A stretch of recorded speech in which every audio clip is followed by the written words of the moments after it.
ओम नारायण नारायण नारायण नारायण। सब मित्रों को राम राम।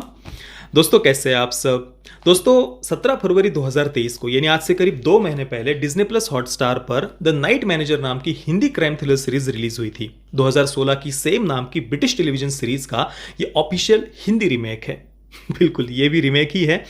वैसे हमें कोई आश्चर्य करने की आवश्यकता नहीं है क्योंकि ये तो भाई रोज की बात हो गई है। चाहे ओटीटी प्लेटफॉर्म्स पर रिलीज होने वाला कंटेंट हो या फिर बॉलीवुड का थिएटर में रिलीज होने वाला कंटेंट हो, सब जगह पर बस हमें रीमेक ही रीमेक दिख रहे हैं। और मैंने जो ऑब्जर्व किया है, ज़्यादातर ऐसे जो रीमेक होते हैं ना बॉलीवुड के, उनमें उन्हें रीमेक करते समय ऐसे कंटेंट को चुना जाता है रीमेक करने के लिए कि जिसके माध्यम से किसी ना किसी प्रोपेगेंडा को स्प्रेड किया जा सके या किसी एजेंडा को पुश किया जा सके। ऐसा मैंने कम से कम देखा है। जैसे कि सेक्सुअल लिबरेशन, पेरेंट्स और समाज के नाम से छाती कूटना और एक बहुत ही घटिया सी वेस्टर्न लाइफस्टाइल, इसको पुश करने के लिए शायद उन्होंने एलिट का क्लास नाम से रीमेक किया, क्योंकि दूसरा तो कोई उद्देश्य मुझे दिख नहीं रहा उस रीमेक का। या फिर हिंदू घृणा फैलाने के उद्देश्य से शायद रेड ओनोवन का राना नायडू नाम से उन्होंने रीमेक कर दिया, क्योंकि ओरिजिनल सीरीज में चाहे उसकी कहानी हो, सब प्लॉट्स हो, कैरेक्टर्स हो, या उन कैरेक्टर्स को जो करते हुए दिखाया है ओरिजिनल रेड ओनोवन में, भारत की दृष्टि से कोई भी बात आपको लॉजिकल लगेगी ही नहीं। कोई भी बात भारत के परिप्रेक्ष्य में फिट बैठती नहीं है। और द नाइट मैनेजर की बात करें तो भाई इसका तो कहना ही क्या। इसका पहला एपिसोड देखकर ही आपको अंदर से ऐसा लगेगा कि भाई ये चल क्या रहा है और कोई व्यक्ति ऐसा सोच भी कैसे सकता है। मतलब कुछ एक अलग ही दुनिया है बॉलीवुड की, अपनी एक काल्पनिक सपनों की दुनिया में शायद वो रहते हैं। चलिए संक्षेप में कहानी के बारे में हम चर्चा करते हैं। तो कहानी की शुरुआत होती है ढाका बांग्लादेश से। रोहिंग्याओं की पीड़ा सीरीज की शुरुआत में हमें दिखाई गई है और काफ़ी समय लिया है उन्होंने ये पीड़ा दिखाने के लिए। अलग अलग वीडियो फुटेजेस वगैरह उन्होंने दिखाए हैं। तो ढाका बांग्लादेश में रोहिंग्याओं के समर्थन में प्रोटेस्ट चल रही है। और ये प्रोटेस्ट केवल ढाका बांग्लादेश में ही नहीं, तो अलग अलग जगहों पर हुई थी। भारत में भी इसको लेकर प्रोटेस्ट हुई थी। आपने वो फोटोज़ वगैरह भी देखे होंगे। तो ये प्रोटेस्ट दिखाने से शुरुआत होती है और जो मुख्य पात्र है आदित्य रॉय कपूर का, शंतनु सेनगुप्ता उसका नाम है, शान सेनगुप्ता, तो वो हजारों की ये जो भीड़ उन्होंने दिखाई है ना, उनके बीच में से बड़ी ही आसानी से भाई बाजू हो जाओ, बाजू हो जाओ, बाजू हो जाओ, ये कर कर बड़ी ही आसानी से वो बाहर निकल रहा है उस प्रोटेस्ट करने वाली भीड़ में से। और वो अपने जो एक लग्जरियस होटल जो उन्होंने दिखाया है ना, उसमें वो जा रहा है अपनी जॉब के लिए। मतलब प्रोटेस्ट कितने शांतिपूर्ण थे ये शायद उन्होंने उसके माध्यम से दिखाने का प्रयास किया है। अब ये जो शान सेनगुप्ता है, जो बांग्लादेश के एक बहुत बड़े लग्जरियस होटल का नाइट मैनेजर है, उससे होटल में सफीना नाम की एक बच्ची आकर के मिलती है और अपने आप को बचाने की वो शान सेनगुप्ता से रिक्वेस्ट करती है, प्रार्थना करती है। सफीना एक 14 वर्ष की नाबालिग बच्ची है, भारत से है, लखनऊ से, और बांग्लादेश के एक बहुत बड़े बिजनेसमैन फ्रेडी रहमान के साथ में उसका तीसरा निकाह हुआ है। फ्रेडी को बहुत ज़्यादा गुस्सेल स्वभाव का दिखाया है। वो सफीना पर बहुत अत्याचार करता है, अन्याय करता है, उसको वो मारता है, पीटता है। और सफीना ने अभी अपने आप को बचाने की रिक्वेस्ट की है शान सेनगुप्ता से। अभी जो फ्रेडी रहमान है वो तो बस नाचने वाला बंदर है, ऐसा सीरीज में बताया है। शब्द प्रयोग भी ऐसा ही है कि भाई फ्रेडी रहमान तो केवल नाचने वाला बंदर है, पर डोर जिसके हाथ में है, जो मदारी है, वो तो है शैलेंद्र रुंगठा। एक बहुत बड़ा भारतीय बिजनेसमैन है, एक बहुत बड़ी शिपिंग कॉरपोरेशन का वो मालिक है और एग्रीकल्चरल इक्विपमेंट सप्लाई करने के नाम पर वो इलीगल आर्म्स को सप्लाई करता है। इलीगल आर्म्स डीलर उसे बताया है। और शैलेंद्र रुंगठा केवल एक बिजनेसमैन नहीं तो मर्चेंट ऑफ डेथ है, मौत का सौदागर है। और पूरे विश्व में आतंक शैलेंद्र रुंगठा के कारण फैला है, ऐसा सीरीज में बताया है।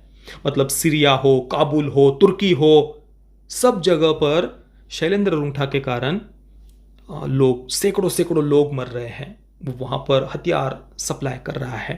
और अब रोहिंग्याओं के पलायन के बाद में म्यांमार को दुनिया में कहीं से भी हथियार नहीं मिल सकते। सबने म्यांमार को अलग थलग कर दिया है और इस कारण से ऐसी परिस्थिति में शैलेंद्र रुंगठा म्यांमार को हथियार सप्लाई करने वाला है। और ऑलरेडी पूरे विश्व में उसने, एक भारतीय बिजनेसमैन जिसका नाम शैलेंद्र रुंगठा है, उसने पूरे विश्व में ऑलरेडी आतंक फैलाया हुआ है। और इस सीरीज केवल यहीं पर नहीं रुकती।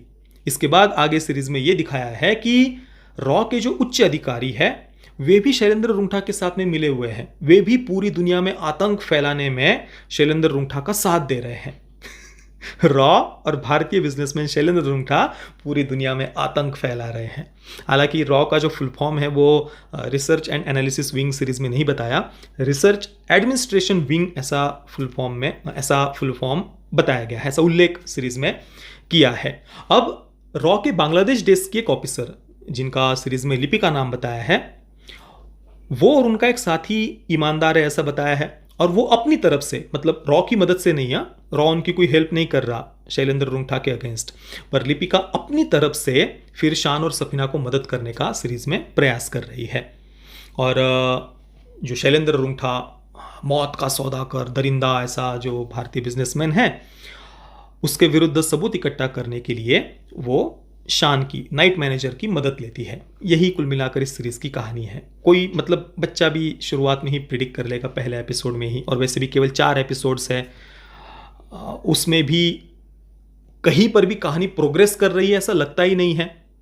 जो अनिल कपूर का कैरेक्टर है शैलेंद्र रुंगटा का, वो कुछ भी वाहियात और बिना सर पैर की बातें बोले जा रहा है, और जो शोभिता धुलीपाला का कैरेक्टर है उसको तो ज़बरदस्ती सेक्सुअलाइज किया उस कैरेक्टर को, बस स्किन शो कर के लिए जैसे उस कैरेक्टर का यूज़ किया है ऐसे लगता है। बाकी बस बिना मतलब के, बिना सर पैर के ऐसे डायलॉग्स और बहुत ही प्रिडिक्टेबल ऐसी कहानी जिसमें हमारा कहीं पर भी इंटरेस्ट नहीं बनता, और उसको बस वो खींचते गए हैं, पर वो खींच कर भी ज़्यादा नहीं खींच पाए, केवल 4 एपिसोड्स तक ही खींचा है।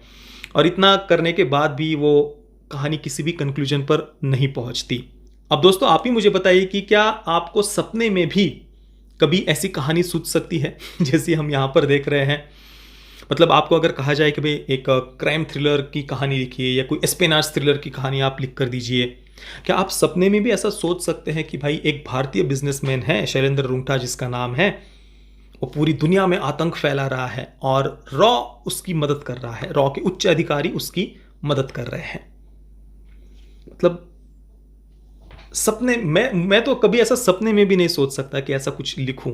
और दोस्तों इस सीरीज को अगर सच में रियलिस्टिक बनाना होता तो कहानी कुछ इस प्रकार से भी लिखी जा सकती थी। सीरीज की शुरुआत में जो पाकिस्तान और बांग्लादेश से आए हुए जो हिंदू शरणार्थी है उनकी पीड़ा दिखाने के साथ में सीरीज की शुरुआत की जा सकती थी कि किस प्रकार से दशकों से उन पर वहां पर अत्याचार हुए हैं, ये बताने के साथ भी तो सीरीज की शुरुआत हो सकती थी ना। और हमने ये भी देखा कि भारत को अंदर से अस्थिर करने के लिए, भारत को अंदर से जलाने के लिए कैसे कुछ संगठनों को बाहर से फंडिंग होती है, ये देखा है ना हमने पिछले कुछ समय में। इसको लेकर कई सारी बातें, कई सारे प्रूफ्स भी हमारे सामने आए हैं। तो इसको भी वो एक बेस बना सकते थे अपनी कहानी का कि कैसे भारत को अंदर से अस्थिर करने के लिए बाहर से फंडिंग आ रही है, और इसके विरुद्ध फिर एक नाइट मैनेजर कैसे इस पूरे केस को इन्वेस्टिगेट कर रहा है। पर भाई हिंदू शरणार्थियों का तो उल्लेख भी नहीं किया जा सकता कहीं पर। उल्टा हमारा बॉलीवुड और हमारे बॉलीवुड के फिल्म मेकर्स तो पाकिस्तान बांग्लादेश को ही, और पाकिस्तान हो, बांग्लादेश हो, अफगानिस्तान हो, इन्हें ही हमेशा आतंकवाद से पीड़ित दिखाते हैं। और भारत को वो हमेशा एक इस्लामोफोबिक देश के रूप में विश्व के सामने प्रस्तुत करते हैं। और इसी कारण से दोस्तों बहुत दुख होता है कि आज हमारे देश के कई सारे फिल्म मेकर्स आने वाली जनरेशन्स के दिमाग में कुछ ऐसी बातें डाल रहे हैं जो मेरी दृष्टि में तो बिल्कुल सही नहीं है, डीपली प्रॉब्लमैटिक है। मैं इस सीरीज द नाइट मैनेजर को दूंगा 2 out of 10 stars. Parental guidance की बात करें तो सीरीज में डायरेक्ट न्यूडिटी नहीं है, पर काफ़ी सारे वल्गर सीन्स है, स्ट्रॉन्ग लैंग्वेज है, तो परिवार के साथ में देखने के लिए तो मैं बिल्कुल भी सजेस्ट नहीं करूंगा। बाकी दोस्तों आपने अगर इस सीरीज को देखा है तो आपका अनुभव कैसा रहा मुझे आप नीचे कमेंट में अवश्य बताना। ये वीडियो देखने के लिए आप सभी मित्रों का बहुत बहुत धन्यवाद। जय श्री राम, वंदे मातरम।